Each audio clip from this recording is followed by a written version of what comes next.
dari 1 Tawarik 17 ayat 27. Saya akan bacakan, tidak keberatan kalau saudara juga boleh bersama-sama kita membacanya.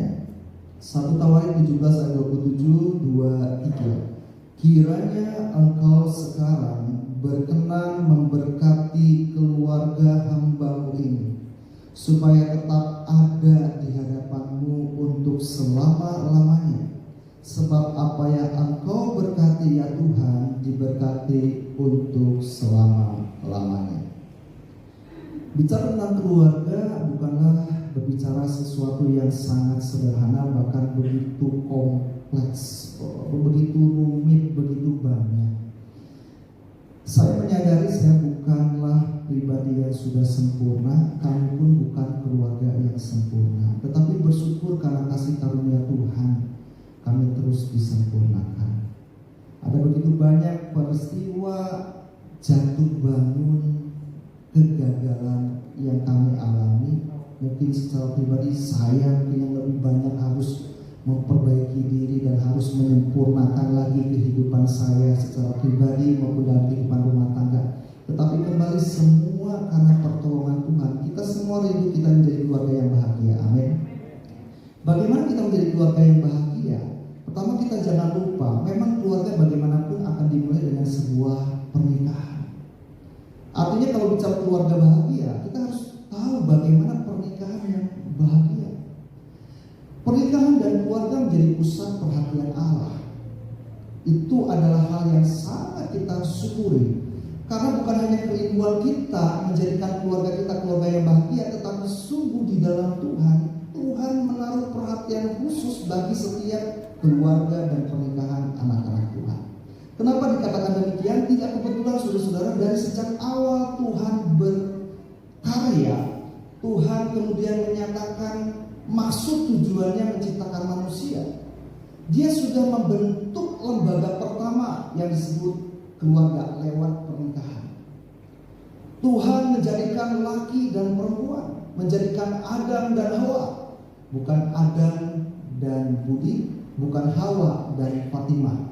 Jadi kita tetap menolak LGBT, kita menolak pernikahan sesama jenis, karena tidak ada di dalam Alkitab. Sejak semula rancangan pernikahan adalah laki dan perempuan, dan Allah memberkati mereka untuk beranak cucu dan sebagainya. Dan tidak kebetulan kalau dikatakan laki dan perempuan itu sejajar dalam pemahaman kekristenan, karena perempuan diciptakan dari tulang rusuk, bukan tulang rusak. Tulang rusuk. Tulang rusuk posisinya ada di tengah, bukan di kepala yang ada di atas sehingga dia bisa menduduki laki-laki, bukan juga di kaki yang ada di bawah sehingga bisa diinjak laki-laki, tapi ada di tengah. Sebab itu pernikahan Kristen memandang kesetaraan laki dan perempuan.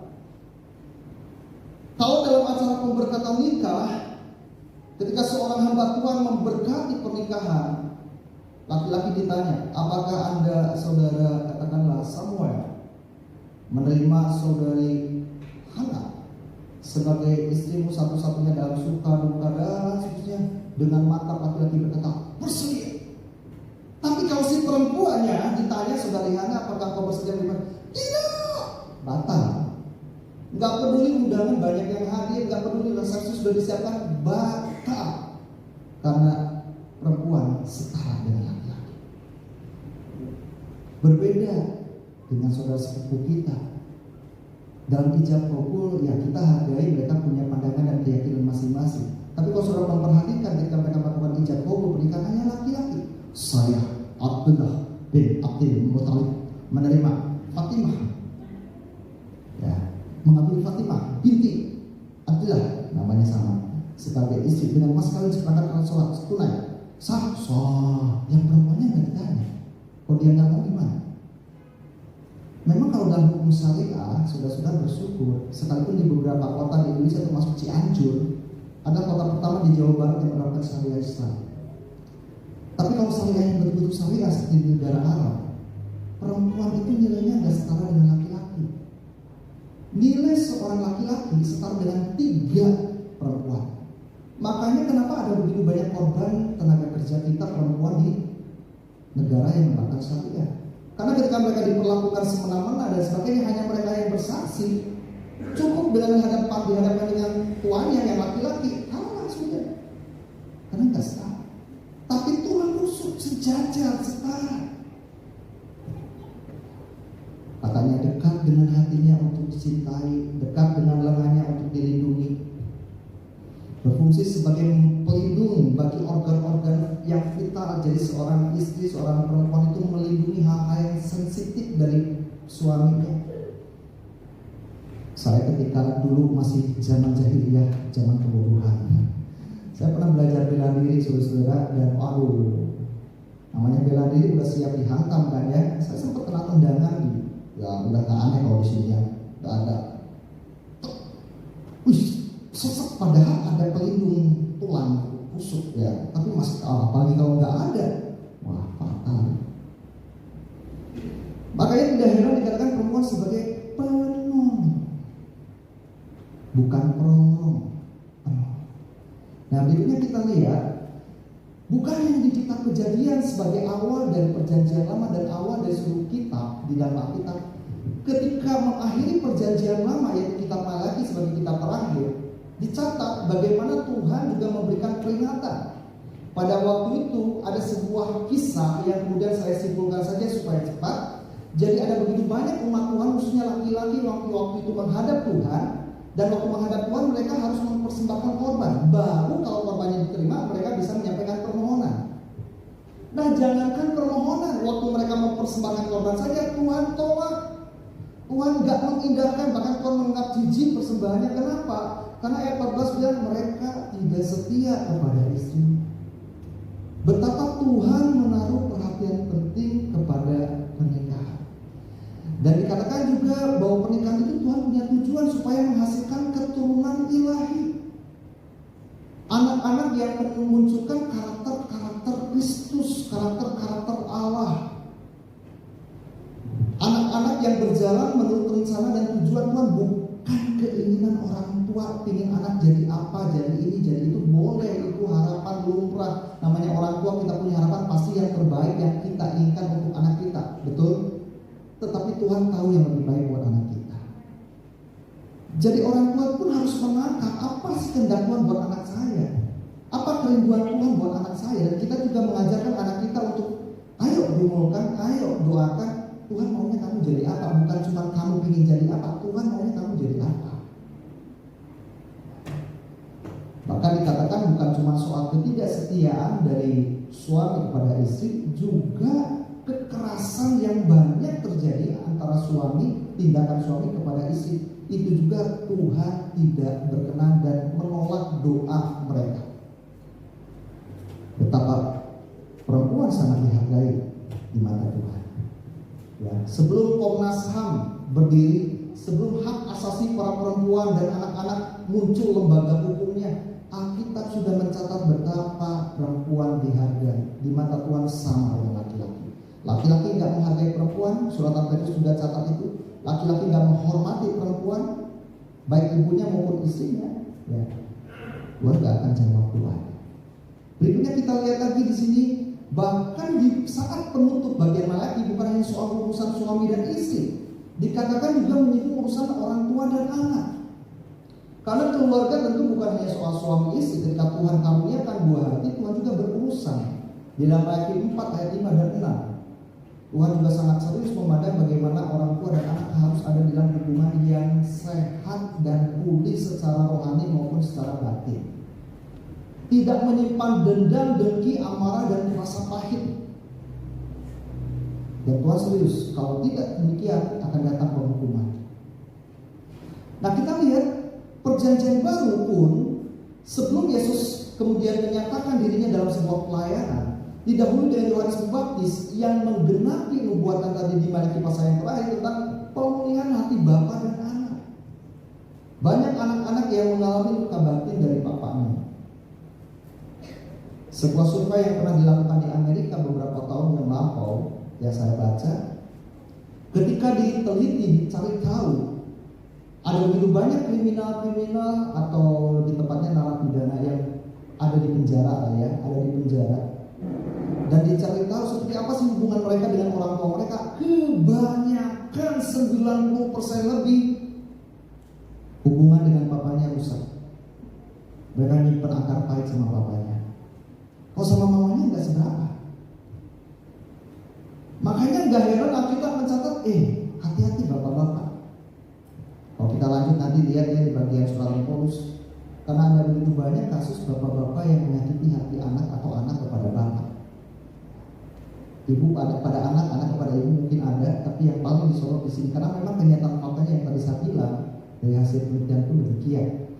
Tuhan Yesus juga lahir lewat sebuah keluarga, Yusuf dan Maria. Bukan ujuk-ujuk, datang nih, aku datang.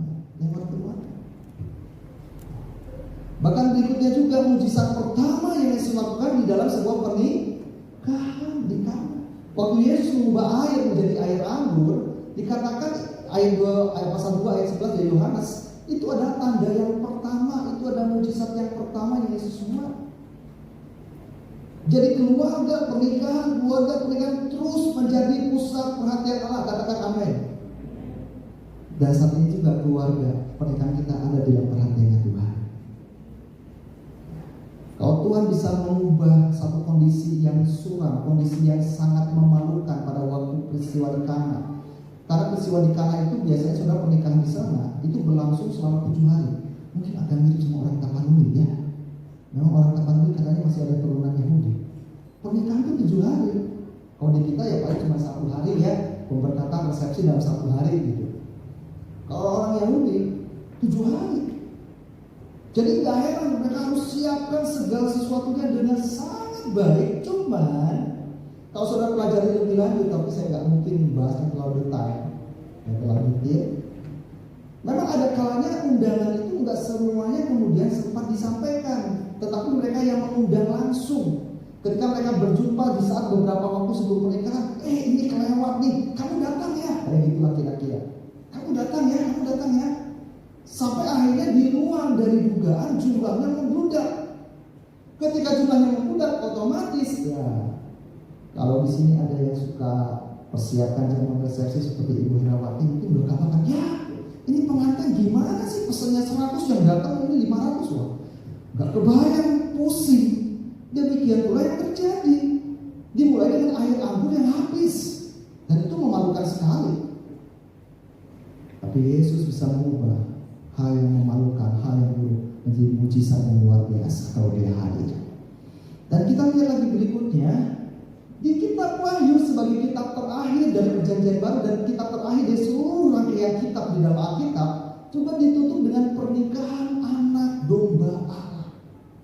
Pernikahan Kristus dengan gerejanya. Kita gerejanya, orang-orang kudusnya, orang-orang percaya, dihisapkan bagaikan mempelai perempuan. Terlepas ada yang tidak masuk jadi bagian mempelai, ada yang masuk bagian mempelai. Berdoa dan saya berharap kita semua masuk bagian sebagai mempelai Kristus yang ikut kesukaan nanti di awan-awan ya. Nah saudara-saudara, saya tadi bilang bagaimana Efesus juga dalam suratan Paulus mengangkat bagian ini tentang hubungan suami istri, juga orang tua dan anak, baik di dalam Efesus juga di dalam kitab Kolose sama. Dia singgung tentang hal bagaimana pernikahan suami istri, suami harus mengasihi istri, istri harus tunduk pada suami, anak harus hormat kepada orang tua harus mengasihi anak-anak. Nah di dalam Kolose 3 ayat 20, hai anak-anak taatilah orang tuamu dalam segala hal karena itulah yang indah. Bahkan dalam kitab Efesus dikatakan supaya kamu berbahagia dan panjang umurmu di bumi. Ada janji Tuhan bagi anak yang menghormati orang tua. Berkat yang Tuhan nyatakan luar biasa.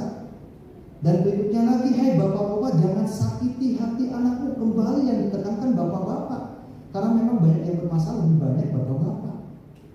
Lalu berikutnya kita lihat, sayang, banyak rumah tangga yang retak, sedikit yang harmoni, banyak yang hanya bertahan, banyak juga yang hancur.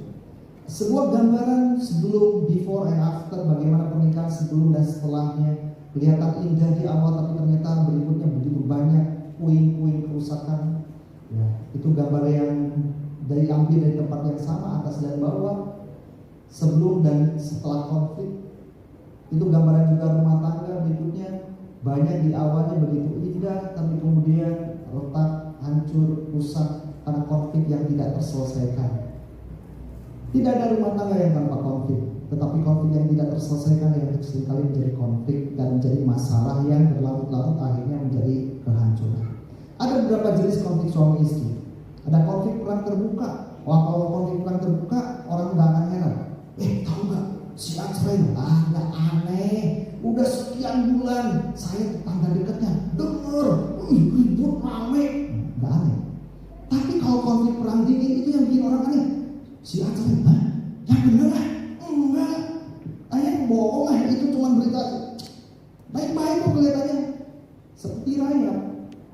Kalau saudara lihat kayu, kelihatan dari luar bagus, kelihatan nggak ada apa-apanya, kelihatannya juga sunyi, kedengarannya juga sunyi, nggak ada apa-apa. Tapi kalau kita deketin, gitu ya, benar ada sedikit-sedikit kekuatan kayu itu sudah dirusak oleh rayap.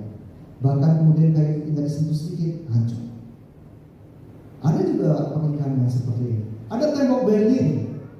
Tembok Berlin itu ada faktor pihak luar atau pihak lain yang sepertinya suami istri ingin sama-sama pulih, ingin sama-sama bersatu, tapi ada hal lain yang mengganjal yang belum bisa kemudian membuat mereka bisa bersatu. Nah, ini yang jangan sampai terjadi juga. Ini lebih mengerikan, konflik perang dunia, piring terbang kemana-mana, barang-barang berhamburan, ini perang dunia. Ada konflik orang tua anak, kakak beradik, mertua menantu, ya, konflik yang melibatkan juga papa membela si sulung misalnya, si mama membela si bungsu misalnya, konflik dua-duanya, bahkan melibatkan juga opa oma ya, tulang-tulang juga ikut terlibat. Waduh, itu udah konflik tiga dunia itu. Sampai orang-orang kerabat luar itu ikut-ikutan gitu, udah ribet lagi. Berapa lama sih pernikahan kita bisa berdampak? Saudara-saudara, saya sempat sampaikan ini, saya ingat betul di kaum pria. Waduh, berapa tahun yang lalu, udah lama sekali ya. Waktu ada dua orang yang hidup di zaman yang sama. Pertama Jonathan Edwards, seorang tokoh hamba Tuhan, tokoh kebangunan rohani di Amerika, dan Mac Jones, seorang kriminal kelas kakap. Mereka hidup di zaman yang sama, tapi kehidupannya berbeda. Dan lalu kemudian diteliti oleh tim, bukan oleh satu orang, bukan oleh satu generasi, oleh beberapa generasi. Apa sih yang terjadi dengan 1.200 keturunan mereka? Dikatakan keturunan dari Jonathan Edwards menjadi orang-orang yang bukan hanya soal berhasil, tapi menjadi berkat, membawa pengaruh yang baik.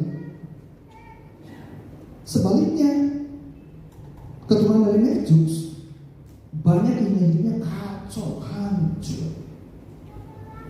Memang ini nggak bisa dijadikan hukum patokan mati.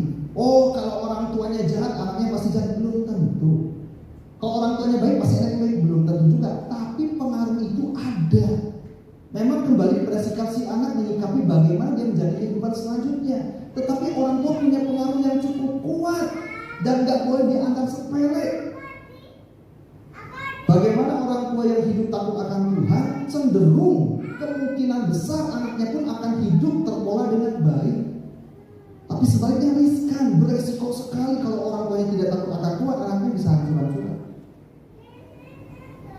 Sampai dikatakan keturunan dari Mac Jones merugikan negara yang bagian New York saja sebesar $1.200.000.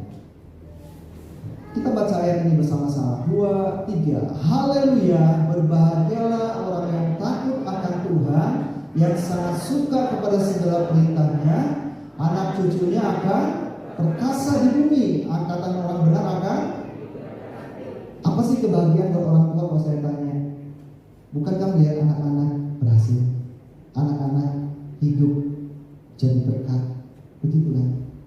Mau limpah harta, mau segala sesuatu kita punya, tapi lihat anak hidupnya kacau balau. Aduh, saudara-saudara, kayaknya kebahagiaan masih jauh. Tapi sekarang hidup apa adanya, yang penting ada, waktu butuh ada, ini ada. Lihat anak berhasil, sukses, jadi berkat. Was.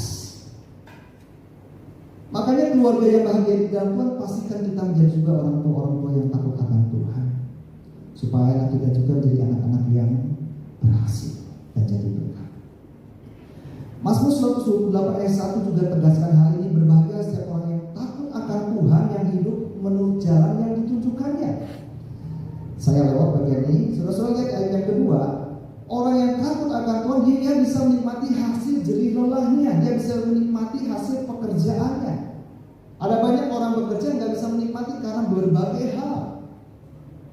Apa gunanya kita punya penghasilan tinggi tetapi bagaikan dalam pundi-pundi yang berubah? Apa gunanya penghasilan tinggi tetapi hutang sana, maaf, hutang sini, saya gak tahu, mohon maaf, saya gak tahu latar belakang saudara. Tetapi yang Tuhan mau kita menikmati jerih lelah kita. Bukan hidup stres karena hutang. Tanda tanya kalau itu terjadi, ada sesuatu yang belum beres. Karena Tuhan mau kita menikmati jerih lelah kita. Dan istri kita dikatakan bagi suami-suami akan jadi pohon anggur yang subur, yang mendatangkan sukacita. Dan anak-anak bagaikan tunas pohon zaitun, namanya juga tunas, masih perlu perawatan ekstra. Tapi ketika jadi dan menghasilkan buah zaitun, menghasilkan minyak wangi, mengharumkan nama baik keluarga. Sesungguhnya, yang pria-pria boleh baca bersama 2, 3. Sesungguhnya demikianlah akan diberkati orang laki-laki yang takut akan Tuhan. Jadi kunci utamanya ternyata pada pihak laki. Yang laki-laki boleh lambaikan tangannya. Yang tidak merasa laki-laki nggak apa-apa, boleh lambaikan tangannya juga. Tapi nanti mungkin akan dilakukan sama sebelahnya. Kamu laki-laki bukan, kamu nggak lambaikan tangan. Kiranya Tuhan memberkati engkau dari Sion supaya engkau melihat kebahagiaan. Siapa yang mau jadi keluarga yang bahagia harus takut akan Tuhan supaya melihat kebahagiaan Yerusalem seumur hidupmu. Yerusalem bicara tentang rumah Tuhan. Itu bicara diri kita. Dulu perjanjian lama rumah Tuhan bicara tentang bait Allah, tapi Roma bilang, Rasul Paulus bilang dalam 1 Korintus lebih tepatnya, maksudnya bukan Roma, 1 Korintus bilang, tubuh kita ini bait Allah. Yerusalem itu yang sesungguhnya kita saat ini di hadapan Tuhan. Kalau kita ingin bahagia, keluarga kita bahagia, takutlah akan Tuhan. Dan berikutnya di dalam ayat yang ke-6 dalam Mazmur 108, dan melihat anak-anak dari anak-anakmu damai sejahtera atas Israel, berkat panjang umur. Kebahagiaan yang bukan hanya sesaat, tetapi bisa melihat sampai cucu, minimal sampai cucu. Lalu berikutnya lagi, hal yang berharga pada pria dan wanita, kita banyak mencatat, tentu tidak mungkin dibahas terlalu lama ya. Saya dikasih tahu kebaktian saat ini jam 8 lebih sudah selesai ya. Jadi saya persingkat, saya padatkan. Hal yang berharga bukan soal otot yang besar, jabatan yang tinggi, tetapi soal karakter. Bagaimana seorang pria dalam karakternya yang sesuai firman Tuhan, perempuan juga demikian. Bukan soal pakai gelang sampai penuh satu lengan, bukan soal pakai baju dengan model yang paling baru, bukan itu yang berharga bagi wanita, tapi perhiasan rohani. Kenapa saya perlu sampaikan ini? Karena banyak di dalam keadaan dunia itu menyodorkan informasi dan tawaran juga sesuatu yang menjadi hal yang menarik. Wanita itu menjadi sasaran. Mall, supermarket lebih banyak barang pria atau wanita? Jujur, ibu-ibu langsung ketawa-ketawa kan? Yang memang wanita paling banyak jadi sasaran target para pemasar produk kan? Laki-laki ada tapi nggak sebanyak wanita. Dari mulai hal-hal yang sifatnya tradisional sampai yang macam-macam kayak gitu. Dan ini juga yang fatalnya di Vietnam. Ini bukan orang yang berbeda, orang yang sama di tahun yang sama, saudara-saudara. Hanya selang sekitar lebih dari 6 bulan lah. Jadi dia karena terobsesi ingin cantik, pakai segala macam produk, obat keluar, obat kamu, yang jadi bukan cantik, malah jadi kayak gitu. Terobsesi. Bukan soal perhiasan yang menjadikan wanita berharga. Akibatnya kalau itu menjadi obsesi, banyak terlilit utang karena gaya hidup yang salah dan obsesi yang salah. Pingin tampil menarik, pingin kemudian semakin dicinta sama suami, bukan soal penampilan semata. Betul penampilan harus dijaga, tapi tidak juga berlebihan. Yang paling penting hati. Makanya di dalam surat Al-Petrus, kalau saya bacakan sebentar dalam surat Al-Petrus pasal yang ketiga, dikatakan seorang wanita, istri itu dikatakan perhiasannya adalah ayat yang keempat. 1 Petrus 3 ayat 4, manusia batunia. Singkat ceritanya, yang berasal dari roh yang lembut dan tentram. Lembut, lemah lembut dan tentram. Menarik ketika belajar tentang kata ini, sebab saya dapatkan kata lemah lembut artinya praus dari bahasa aslinya, Itu artinya baik hati, halus budi bahasanya, tidak bengis, tidak pemarah, orangnya sopan, enak didengar, tidak kasar tutur katanya. Itu yang Alkitab sudah kasih rumusan, ini yang berharga bagi seorang wanita. Bukan, maaf ya, bukan perempuan, bukan istri yang ketika suami baru datang ke saya, "Oh, ini gimana masalahnya? Kita belum ketemu."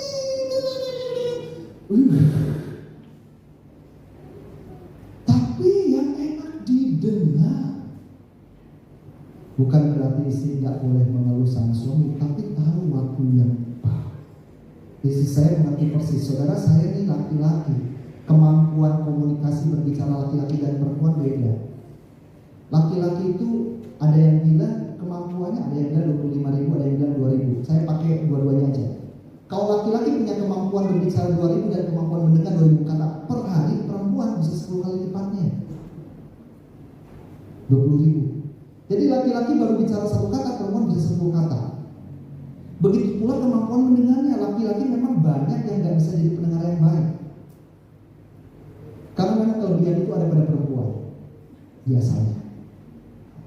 Atau kalau pakai yang 25.000, perempuan bisa mencapai 50.000, 2 kali lipat. Saya seorang pengajar, setiap hari saya bisa mengajar full. Istri saya tahu sendiri, kadang sampai malam. Jadi saudara bisa bayangkan, satu hari itu saya sudah terkuras habis energi saya untuk berbicara maupun untuk mendengar. Satu sesi 1,5 jam itu bisa berapa kata saya keluarkan. Seharian saya ngajar, lelah, capek. Tapi bersyukur waktu saya pulang, istri saya tahu, enggak tiba-tiba sodori dengan berbagai banyak masalah. Dia ngerti ada waktunya. Nanti lihat waktu yang tepat. Kemengertian inilah yang kadang-kadang juga tidak dimiliki oleh kita, sehingga rumah tangga menjadi tidak saling mengerti dan akhirnya menjadi konflik.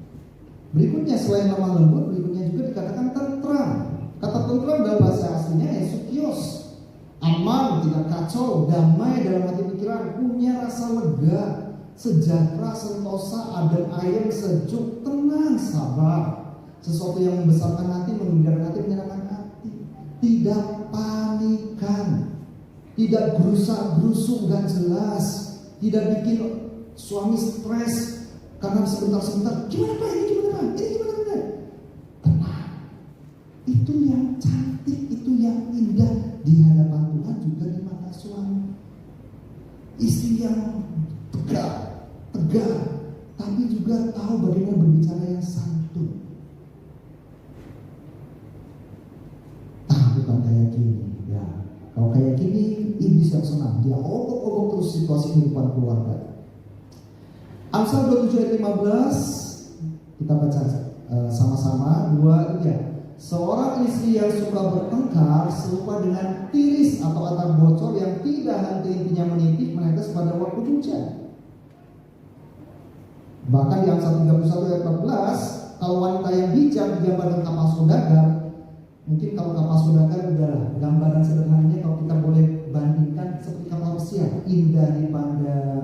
Tapi kalau istri yang tadi, ini bagaikan kapal perang, menyeramkan. Perempuan yang bijak mendirikan rumahnya, tetapi yang bodoh meruntuhkannya. Amsal 14 ayat yang pertama.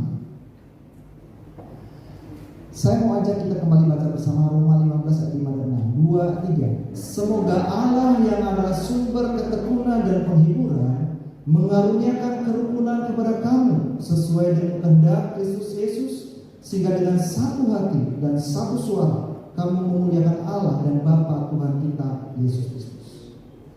Ketekunan dan penghiburan datangnya dari Tuhan asalkan kita hidup sesuai kehendak Tuhan, ada dalam kesatuan, satu hati, satu suara. Hati dalam suara apa yang terlihat atau terdengar di luar, satu, maka memuliakan nama Tuhan. Nah, kita lihat beberapa hal tentang pernikahan. Nah, saya lewat saja bagian ini. Satu suara, satu hati itu bisa terjadi kalau ayat 7. Sebab itu, ini syarat bagaimana bisa terjadi kesatuan. Saling mau menerima. Katakan saling menerima. Pernikahan adalah menyatukan dua orang yang tidak sempurna. Boleh namanya orang lagi jatuh cinta, falling in love. Lihat pasangan lagi awal-awal, aduh betapa sempurna dia. Enggak ada yang sempurna. Buat saya, buat istri saya dan saya jauh dari sempurna. Demikian pula saya. Tapi itu tidak menjadi masalah kalau kita melihat Yesus yang sempurna masih terus bekerja dalam diri kita. Yang penting terima dulu, saling terima, termasuk untuk urusan ini. Masih ada yang suka terganggu dengan pasangannya kalau tidur suka bunyi, siap menerima. Kalau enggak, ribet urusannya. Ini hal yang sangat sederhana, tapi kalau nggak bisa terima, bisa pisah ranjang, pisah rumah. Saya akan simpulkan bagian-bagian intinya di sini. Ada keluarga matang dan keluarga tamat. Siapa yang jadi keluarga matang boleh lambaikan tangannya. Keluarga matang. Oh, apa dulu nih matang nih, jangan jadi jebakan. Nanti saya udah lambaikan tangan ternyata matang itu yang positif, saudara. Nanti kita lihat satu persatu. Sebaliknya keluarga tamat. Kita lihat langsung ya satu persatu. Kita bandingkan. Yang matang saling memahami dan bisa mengutamakan yang lain. Tidak egois, yang tamat egois. Kuncinya kalau kita lihat di dalam suratan Yakobus, kenapa banyak perselisihan? Egois, mementingkan diri sendiri dan iri hati kalau Alkitab bilang. Karena mementingkan diri sendiri itu juga akarnya sebuah konflik, kekacauan, perselisihan karena ada keegoisan. Gak mau memahami dulu pasangan, gak mau memahami orang tua, gak mau memahami anak. Kalau kita mau memahami, kita belajar menerima. Ya sudah, memang setiap kita nggak sempurna. Tapi kalau kita nggak mau memahami, menuntut kesempurnaan pada pasangan kita, berarti kita juga nggak sempurna. Konflik. Dan juga seorang orang tua yang mau mengasihi dan memahami anak. Dan sebaliknya orang tua yang egois, itu tamat. Tidak mementingkan diri sendiri, diulang beberapa kali di dalam Filipi pasal 2 sampai diulang beberapa kali. Karena itu sesuatu yang sangat merusak kesatuan. Jemaat Filipi termasuk jemaat yang banyak terjadi perpecahan. Dan Paulus menasihatkan saling menerima, saling mengutamakan, jangan mementingkan diri sendiri. Itu kunci utamanya. Kan kalau biasanya konflik pernikahan, rumah tangga atau orang tua anak kan sama ya. Warna kata-kata ini dasar egois kan gitu kan. Dasar mama egois, dasar papa egois, dasar anak egois. Egois. Laki dan perempuan berbeda, terlalu banyak kalau saya bahas satu persatu. Tetapi intinya kita sudah diciptakan baik laki, di sini nggak ada yang setengah laki, nggak ada setengah perempuan kan? Jelas masing-masing ya. Karena kalau udah setengah-setengah, saya mesti ada pembahasan khusus, tapi nggak usah. Karena ini jelas ya, laki-laki jelas, perempuan jelas ya.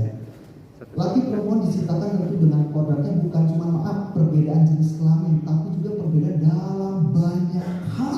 Selalu bisa lihat ini, banyak sekali perbedaannya, makanya jangan heran kita akan dibuat kaget. Kok begini ya perempuan? Kok gini ya laki-laki? Contoh yang paling sederhana aja, kalau pergi berbelanja, yang laki-laki mesti siap dan sabar.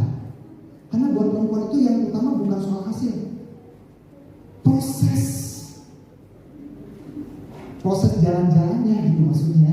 Sekedar lihat, sekedar pakai, sekedar nggak jadi beli, nggak apa-apa buat perempuan. Kalau buat laki-laki, udah ke toko A, toko B, toko C, nggak jadi beli, udah makan waktu berapa aja. Tapi buat perempuan itu menikmati. Kalau laki-laki nggak ngerti, nggak paham, konflik. Tapi perempuan juga paham dong laki-laki. Ya, kalau perempuan pengen terus dipahami, laki-laki nggak dipahami, konflik juga nanti. Ya yang perempuan tahu lah, jangan terlalu banyak anjang sana anjang sini, cuci mata lihat pakaian sana lihat sini. Sudah pasang target dulu, kira-kira waktunya berapa lama, supaya juga jangan menyiksa batin laki-laki gitu ya. Aduh, banyak sekali saudara, nggak mungkin saya bahas satu-satu, hanya sepintas saja. Tentu saudara yang sudah menikah lebih lama dari kami sudah tahu banyak ya, laki perempuan itu banyak bedanya gitu ya. Penuhi kebutuhan pasangan, penuhi kebutuhan anak, penuhi kebutuhan orang tua. Laki perempuan banyak, perbedaannya soal urutan juga ini beda, tapi saya singgungnya lewat saja bagian ini. Nah, pertama kita juga harus mengerti tentang bahasa kasih. Kasih itu nggak cuma satu macam, kasih itu banyak macamnya dan kadang-kadang bisa berbeda satu dengan yang lain soal prioritas. Bagi orang tertentu bahasa kasih mungkin kata-kata kekuatan, kata-kata pengakuan. Ketika seorang pasangan bilang terima kasih ya buat sarapannya misalnya, atau terima kasih ketika pasangan kita melayani kita bilang terima kasih, itu sesuatu yang bagi yang bahasa kasihnya perempuan sangat berarti. Pujian, dan sebagainya. Demikian pula orang tua kepada anak, atau anak kepada orang tua. Kata-kata pengakuan, ada juga tindakan melayani, ya, membantu, saling membantu pekerjaan masing-masing. Bagaimana orang tua membantu anak juga dalam belajar. Lalu hadiah bukan soal harganya, hadiah bicara soal ketulusan dan nilai dari hati yang memberi, bukan soal nilai harganya, ya. Dan juga sentuhan. Survei membuktikan bahwa orang yang lebih banyak disentuh oleh orang yang dikasihinya, baik orang tua kepada anak atau dalam konteks suami istri juga, itu lebih sehat. Baik secara fisik lebih sehat, secara emosi pun lebih sehat. Jadi kalau pasangan sudah mulai gak sehat, emosinya sudah mulai bergulingan, jangan-jangan jarang disentuh. Maaf ya, saya harus singgung mungkin. Orang dunia aja bilang meskipun itu kontennya jelek, jablay, jarang dibelai, tapi kontennya jelek. Intinya memang sentuhan itu sesuatu yang sangat baik dan positif asal dengan muhrimnya, gitu tentunya ya. Suami istri, orang tua anak, anak pada orang tua. Jadi pulang dari sini yang sudah jarang menyentuh anak, jarang peluk anak, mulai peluk anak lagi. Ya. Sekalipun anaknya udah besar, ya. Tentu ada batasan nggak sama itu. Kita anak masih kecil, Vivian udah besar seperti ini, saya juga agak jaga jarak lagi, karena saya nyadari dia akan isi dengan saya. Ya, nggak seperti dulu waktu bayi sih, nangkot terus gitu. Kalau sekarang kadang kalau dipeluk juga masih malu, bukan masih, udah mulai malu-malu. Saya juga ngerti ini. Tapi hati seorang bapak, ya, hati seorang ibu ingin peluk anaknya. Berikutnya lagi, waktu yang berkualitas. Ada banyak waktu yang kemudian hilang saat berdua, saat di meja makan, saat di mana-mana, karena terlalu sibuk dengan gadgetnya masing-masing. Memang itulah kondisi fakta yang ada. Ya, dulu dan sekarang menjadi sesuatu yang jauh sekali akibat adanya gadget katanya. Ya, itu anaknya untung nggak pernah gadget juga. Terus berikutnya kita lihat di sini. Dan keluarga yang bahagia, keluarga yang bisa mengatur keuangan. Saudara, keuangan bukan masalah sepele. Dari beberapa skripsi mahasiswa yang saya bimbing, juga beberapa dosen yang bimbing juga mahasiswa yang lain, banyak faktor keuangan menjadi pemicu utama konflik keluarga. Mungkin nggak selingkuh, mungkin nggak sampai terjadi hal-hal yang kelihatannya gimana, tapi soal keuangan tidak ada keterbukaan soal keuangan, saling menutup diri sehingga saling mencurigai. Ya, itu juga pemicu konflik. Ya, haruskah istri bekerja? Sebetulnya istri bekerja nggak jadi soal, asalkan tetap pada porsinya. Jangan sampai istri kemudian karena bekerja apalagi jabatannya lebih tinggi mendominasi suami. Nah, jangan terjadi kayak gini. Ini sudah hukumnya terbalik. Namanya hukum terbalik udah pasti kacau adanya, karena tidak seperti yang Tuhan mau. Harus tahu prioritasnya, harus tahu menyeimbangkan waktunya secara benar. Dan bekerja bukan karena ingin beli ini beli itu, tapi bekerja untuk memenuhi kebutuhan membantu suami. Menjadi ibu rumah tangga pun sesuatu yang baik. Bahkan dikatakan menjadi ibu rumah tangga adalah sebuah karir yang ditandatangani Tuhan. Kerjanya full, seringkali tidak ada cuti, tidak ada gaji, tidak dihargai, tidak ada bonus, tidak ada uang lembur, tetapi ada kesukaan karena menjadi ibu rumah tangga itu juga adalah tugas yang Tuhan berikan. Istri-istri setuju dengan ini? Suami, singkatan di semua uang dan istri, setuju? Kok setuju? Uang itu semuanya milik Tuhan, bukan milik suami, bukan milik istri. Uang itu milik Tuhan. Kita hanya diminta menjadi pengelolanya saja. Ketika kemudian uang itu kita dapat, entah istri bekerja atau suami bekerja, itu uang harus kita pertanggungjawabkan di hadapan Tuhan sama-sama. Biasanya kalau kami, saya pribadi, kalau dapat berkat dari Tuhan, selalu saya kasih sama istri, bukan uang itu jadi milik istri, tapi istri saya sebagai pengelola bagian administrasi keuangan. Karena kalau bicara soal keuangan, udah deh, kalau saya kalah. Laporannya jelas sekali, bikin catatannya jelas sekali, rinci sekali, mulai dengan memprioritaskan Tuhan, persepuluhan dan seterusnya, kebutuhan-kebutuhan yang rutin, dicatat detail satu persatu. Aduh, kalau saya mah. Tapi memang itulah saling melengkapi. Tetapi sekalipun uang dipegang oleh istri saya kalau ada apa-apa mau beli kebutuhannya saja, termasuk hobi membeli tanaman. Sekarang kan ibu-ibu banyak hobi tanaman ya. Sama, istri saya punya 60 tanaman. Oh, 60 ya. Aduh, kalau kita pindah udah lumayan repot juga tuh, bawa potnya banyak banget ya. Tapi nggak apa-apa. Saya juga senang lihatnya, tapi untuk memeliharanya kayaknya enggak. Kalau lihatnya senang. Kalau istri saya teladan banget, pagi, sore, malam. Aduh, luar biasa 60 loh. Sampai Pimpin aja sebut itu anak-anak mama yang baru. Berbalik ya. Istri saya yang bilang sama Pimpin, itu anak-anak mama. Itu anak-anak mama juga misalnya. Nah saudara, sekalipun itu uang dipegang oleh istri, tetapi istri pun harus selalu atas sepersetujuan suami. Jadi ada pembagian wewenang. Enggak dipegang sendiri, udah uang dia yang pegang, segala sesuatu juga dia yang putuskan, udah seimbang. Kenapa di negara Indonesia ada bidang eksekutif, legislatif, ada pembagian kekuasaan supaya apa? Saling mengawasi dan sehat. Kalau semua dipegang sendiri, keputusan sendiri, uang-uang dipegang sendiri, dan sehat. Tapi dipegang oleh pihak lain, tapi keputusan di pihak yang lain lagi lebih sehat. Berikutnya lagi, nah jangan sampai kayak gini, bukan berarti uang dipegang istri suami sampai kantong kering ya. Makanya saya jangan heran kalau suatu kali, kalaupun ada yang pernah ya puji Tuhan, kalau yang belum ya semoga ya suatu kali kalau kita misalnya ajak saudara makan, ya biasanya istri saya yang suka bayar karena dia yang pegang uang, bukan saya. Lalu berikutnya wewenang keuangan itu harus seimbang antara pendapatan dan pengeluaran. Kalau enggak konflik. Harus punya anggaran. Ada anggaran juga termasuk untuk berkat yang tak disangka. Apa maksudnya berkat tak disangka? Kecelakaan, sakit, siapa yang bisa diubah? Ada kerabat yang menikah, masa keluarga dekat lagi yang menikah? Kita nebeng sama papa mama kita, berarti kita udah nikah. Pak, nebeng ya, angpaunan nebeng. Kita udah nikah, masa nebeng angpaunya malu dong ya. Siap dengan berkat yang tak disangka. Berikutnya beberapa lagi. Nasihat dan koreksi yang membangun, itu yang mantap. Tapi yang utama, marah-marah tak terarah. Ya. Orang yang cepat marah biasanya akan melakukan banyak kebodohan. Orang yang marah kadang-kadang pikirannya nggak jernih, akhirnya mengambil keputusan yang salah. Demikian pula soal anak. Anak perlu diberikan teladan dan arahan yang benar, bukan sekedar marah-marah yang nggak jelas. Itu sama dengan anak yang tidak terdidik juga. Harus dididik dengan baik.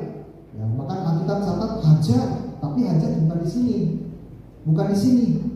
Maaf, yang Tuhan sudah ciptakan dengan bantalan khusus. Memang itu khusus untuk dihajar kalau anak itu nakal. Tapi ada masanya, waktu kecil dihajar. Jangan ketika masih kecil, ya udahlah masih kecil, justru waktu kecil dihajar. Kalau udah besar, udah nggak bisa dihajar. Pendekatannya persahabatan, diajak ngobrol seperti teman. Waktu kecil justru harus dihajar. Kebanyakan kebalik. Waktu kecil, berapa pikir lah.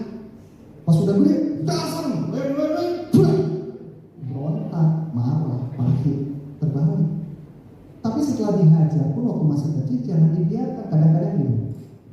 Kalau saya bisa tentang Pimpin, otomatis jarak saya dengan Pimpin jarak saya dengan Pimpin jadi ada hambatan. Atau istri saya yang bentak Pimpin. Nah, pihak pasangan yang satu harus jadi mediator, menjadi perantara. Nanti udah bisa masuk baru yang kita yang tadinya sempat bentak, hubungannya diperbaiki lagi, pulihkan lagi. Itu ya punya. Karena kalau kita yang lagi bentak-bentak kemudian kita langsung minta maaf, ya kadang-kadang kan ada jarak, karena mungkin masih marah. Pasangan kita yang maju duluan, ya supaya hatinya dibuka dulu, baru kita bilang tujuan kita apa, bukan tujuan kita marah nggak jelas. Disiplinkan dalam hal apapun termasuk soal keuangan. Nah, karena soal uang, anak sekarang pun yang masih kecil udah hijau matanya kalau lihat uang. Jadi harus diajar soal keuangan. Nah, saudara, ini sepintas saya udah minta izin sama anak saya, ini katanya boleh ditampilkan. Karena kalau nggak boleh saya nggak akan tampilkan. Ini adalah posisi ketika kami masih di Cirebon. Ini adalah satu pengalaman yang luar biasa. Waktu itu malam hari, kita rumah ada 2 lantai waktu di Cirebon itu. Saya dan istri saya masih di bawah. Kita lagi kerjakan sesuatu di bawah. Lalu kita masih, waktu itu ada orang yang memang ikut bantu di rumah. Dan orang itu bilang sama kita, kok sini lihat. Kita pikir ada apa? Saya pikir anak saya kecelakaan, pikir jatuh atau apa gitu ya. Gak taunya lagi kayak gini posisinya. Itu saya belum ada tentunya di awal.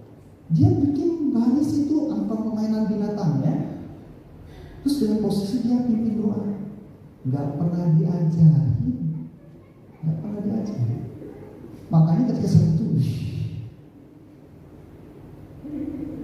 langsung saya suruh, saya bilang oke, jadi ada dokumentasinya, kalau enggak ada dokumentasinya. Wah, ini enggak tiba-tiba begitu saja. Waktu Vin ada dalam kandungan istri saya, kami memang seringkali didik dan latih ya sejak dalam kandungan, diajak nyanyi, diajak doa di situ waktu masih dalam kandungan, dan dampaknya luar biasa. Nah, seperti ini ya. Nah, siap-siap ada bintang tamu yang ikut tampil di sini. Nah, ini dia bintang tamunya. Istana. Kalau selesai kebaktian, kalau masih ingat selesai kebaktian umum, Vin sama Desia biasa suka bikin kebaktian sendiri ya. Kadang kebaktiannya di tangga lagi. Bikin kebaktian di tangga pastori maksudnya. Jadi sudah penting kita memberikan satu nilai-nilai rohani dan kepada anak kita bahkan sejak dalam kandungan. Ini seringkali disampaikan oleh saudara Mas saya Esther kalau ada penyerahan anak ya. Jadi saya tidak akan bacakan, nanti akan banyak disampaikan. Jika anak dibesarkan dengan apa, anaknya akan gimana? Karena memang anak belajar dari orang tua. Dan terakhir, ini yang terakhir. Menjadi keluarga yang mantap, andalkan Tuhan. Karena ada saatnya kita lemah, letih menghadapi mungkin pasangan kok yang gak berubah-ubah. Jangan sampai kita putus asa, tetap percaya Tuhan sanggup mengubah. Kita lihat anak kita kok nggak berubah-ubah, kayaknya udah putus pengharapan. Tetap percaya Tuhan sanggup mengubah. Apapun kondisinya, lihat orang tua saya kayak gini, tetap percaya Tuhan sanggup mengubah. Yang penting pelihara semua yang tadi sudah kita bahas. Sebab kalau tanpa Tuhan, kalau tidak percaya Tuhan, kalau kita putus pengharapan kepada Tuhan, maka tamatlah sudah.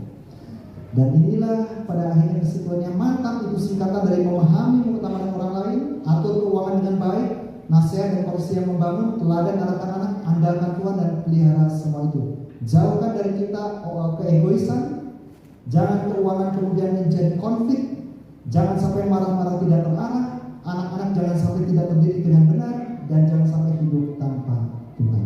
Puji Tuhan, saya tidak perpanjangkan. Saya dan kita sama-sama bangkit berdiri sebelum saya serahkan kepada yang bertugas selanjutnya. Pemain musik bisa kalau maju ke depan juga. Pagi ini kita bersyukur telah dinyatakan oleh kebenaran firman Tuhan. Keluarga bahagia dalam Yesus.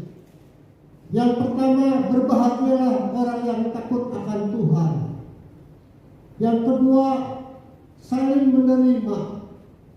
Yang ketiga, keluarga yang bisa mengatur keuangan. Yang keempat, andalkan Tuhan. Amin, Bapak-bapak.